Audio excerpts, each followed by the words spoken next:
खुलुमबाय दिनैनि बड'लेण्ड इंखं टेलिभिजन स्टुडिअ हलाव आं मलेन बसुमतारी दिनैनि गाहाय रादाबफोराव दं। बिश्वजित दैमारिया नर्थ इस्ट फेस्टिभेलखौ बेखेवबाय। आलफा उदाङाव गोदानै हाबनो थांनाय सानै लाइमोन हमजादों।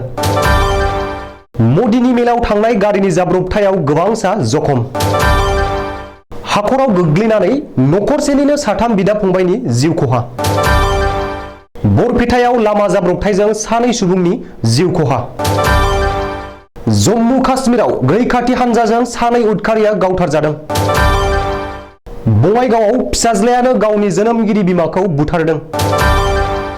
हाजो पुलिसआ खुंखार दाखाइथिनि मोनसे दोलोखौ हमनो हादों। इउनेस्क'आ सं मेथाइ जन गण मन'खौ बुहुमनि साबसिन हामसिन सं मेथाइ होननानै फोसावदों। दानिया फैदो आबुं रादाबाव।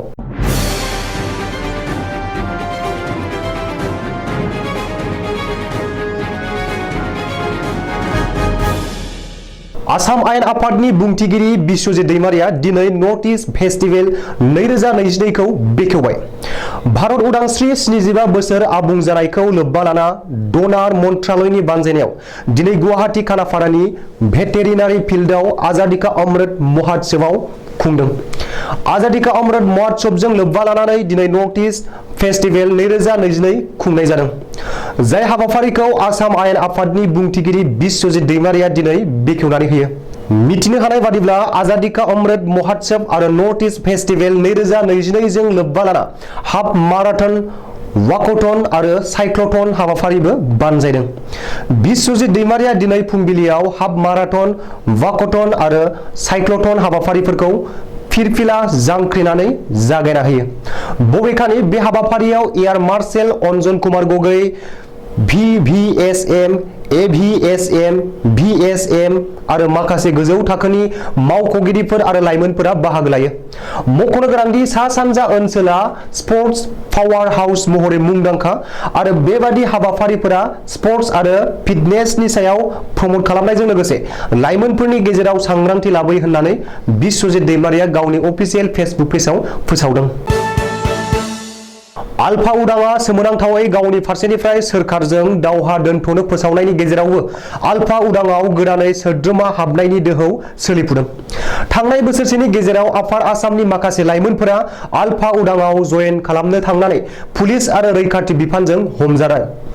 बेबादिनो आलफा उदाङाव जयेन खालामनो थांनाय सानै लाइमोनखौ आसाम राइफलनि जवानफोरा सराइदेव जिल्लायाव हमनो हादों। सोरखारजों होबथाजानाय उदखारि आफाद आलफायाव जयेन खालामनो थांनानै हमजानाय सानै लाइमोनफोरखौ तिनिसुकिया बरदुमसानि बिक्रम मरान 33 बोसोर बैसोनि आरो गौरीसागरनि राजेश गगৈ 22 बोसोर बैसोनि होननानै सिनायथिदों। मख'नो गोनांदि आलफायाव जयेन जानो थाखाय नागालेण्डनि मन जिल्ला आरो म्यानमार फारसे ओंखारलांनाय लाइमोनफोरा सनारियाव गंसे साहा गलायाव साहा लोंबाय थानाय समावनो आसाम राइफलनि जवानफोरा हमनो हायो। रिपर्ट बादिब्ला उननि समाव आसाम राइफलनि जवानफोरा सानैबो लाइमोनफोरखौ सनारि पुलिसनो गथायनानै होयो। बबेखानि बे जाथायनि सायाव सनारि पुलिसआ नायबिजिरनो जागायबाय होननानै मिथिनो हादों।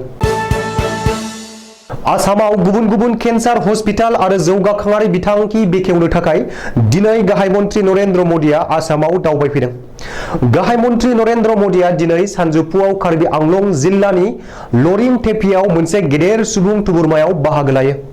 नाथाय दुखुनांथाव बाथ्राया बेसोदि नरेन्द्र मदिनि मेलाव थांनाय गंसे गारिया नगाव जिल्लानि खाथियाटलियाव हरखाब जाब्रबथायाव गोग्लैयो। रिपर्ट बादिब्ला माखासे सुबुं लाना मदिनि मेलाव थांनानै गंसे ट्रेभेलार गारिखौ गंसे ट्राकआ सौख्रेबो। बे जाथायाव सासेबो सुबुंनि जिउ गोमायाखैब्लाबो गोबां सायानो जखम जानो गोनां जादों। बबेखानि ट्रेभेलारआ सोनाब कार्बि आंलंनिफ्राय गाहाय मन्थ्रिनि मेलाव थांदोंमोन। बे जाब्रबथायखौ लाना जाथायसालियाव दुंहाव थासारि सोमजियो।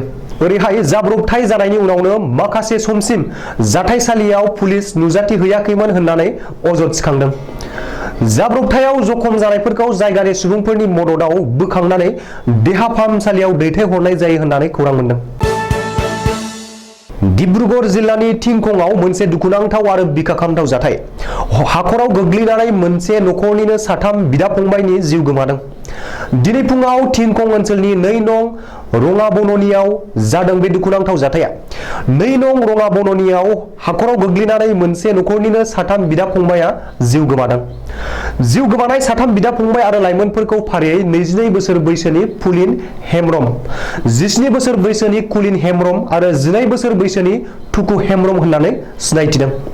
मख'नो गोनांदि बिसोर 3 बिदा फंबाया किरण हेम्ब्रम आरो अनिता हेम्ब्रमनि फिसाज्लाफोर। रिपर्ट बादिब्ला हाखराव गोग्लैनानै जिउ गोमानाय 3 बिदा फंबायनि गेजेराव पुलिन आरो कुलिननि गोथै सहखौ बोखांनो हाबाय। नाथाय बे खौरांखौ सुजुनाय समहालागै दुइसिन फंबाय टुकु हेम्ब्रमनि गोथै सहखौ बोखांनो हानाय जायाखैमोन आरो नागिरनाया सोलिगासिनो दंमोन। मख'नो गोनांदि नखरसेनिनो 3 बिदा फंबाया हाखराव गोग्लैना जिउ गोमानाय जाथाया थिंखं ओनसोलाव बयखौबो सोमोनांहोदों। जेसेनो गारि मटरनि अनजिमाया होंगो दोंगो बांनायनिफ्राय बांलांदों एसेनो लामा जाब्रबथाय जाना सुबुंफोरनि जिउ गोमानायनि अनजिमायाबो बांनायनिफ्राय बांलांदों। बुधबारखालि हरनि समाव बरपेटानि सावाकलानि दालांआव गंसे ट्राक आरो गंसे पेसेन्जार टेम्पु गारिनि गेजेराव हरखाबै सौग्रावलायनायाव गिख्रंथाव जाब्रबथाय जायो। बे लामा जाब्रबथायाव गासै 2 सुबुंनि जिउ खहा जायो आरो गासै 7 गोब्राब जोखोम जायो। लामा जाब्रबथायजों जिउ गोमानाय सुबुंफोरखौ आफुल आरो इनजामुल होनना सिनायथिनाय जादों। दायो गोब्राब जोखोम जानाय 7 सुबुंफोरखौ बरपेटानि फाकिरुद्दिन आली आहमेद मेडिकेल हस्पिटालाव मोजां फाहामथाय होनो थाखाय थिसनथाय होबाय। खोला काश्मीरनि पुलवामायाव रैखाथि हान्जानि आखायाव 2 उदखारिफोरा गावथारजादों। जम्मु काश्मीरनि पुलवामायाव आर्मी, सीआरपीएफ आरो जम्मु पुलिसा खौसेयैनो मोनसे स्रोद सुलुंनि गेजेरजों पुलवामानि दाब दाब ओनसोलफोराव गोख्रोङै सिग्रोमो। रैखाथि सान्थ्रि हान्जानि बेबायदि गोख्रों सिग्रोमनायाव अल बद्र उदखारि हान्जाया रैखाथि सान्थ्रि हान्जानि सायाव फायारिं खालामो। अल बद्र उदखारि हान्जा आरो रैखाथि होग्राफोरनि गेजेराव थाद'नाय गैयै गुलि गावलायनाय जाथाया जायो। बे गावलायनाय जाथायाव रैखाथि सान्थ्रि हान्जानि आखायाव 2 अल बद्र उदखारि हान्जानि जिउ गोमायो। उदखारि हान्जानि जिउ गोमानाय सुबुंफोरखौ आजाद आयुब आरो शाहिद आयुब होननानै पुलिसा सिनायथि होनाय जादों। बङाइगाव जिल्लानि बिद्दापुराव सासे दुखुथिया बिमाया गाव जोनोम होनाय फिसाज्लाजोंनो बुथारजादों। आथिखालाव जौनि निसा लानानै सुबुंफोरा सोर गेदेर सोर उन्दै रावखौबो सिनायाबालानो गाव गावनि गोहोखौ दिन्थिसारो। मख'जाथावदि मंगलबारखालि बङाइगावनि बिद्दापुर गामियाव नखरसेनि नखराव हरनि समाव जौ लोंना फैनानै नखराव फिसाज्लाया गावनि बिमाजों नांलायनानै गावनि बिमाखौनो गोबौ सिखाजों सुथारो। सुलुङाव मिथिनाय बादिब्ला जौ लोंग्रा फिसाज्लानि खर'आ सिगांनिफ्रायनो थिग नङामोन। गावनि बिमाखौ बुथारग्रा फिसाज्लानि मुंखौ 32 बोसोर बैसोनि मनजित बर्मन आरो बिमानि मुंखौ थानेश्वरी बर्मन 55 बोसोर बैसोनि होननानै मिथिनाय जादों।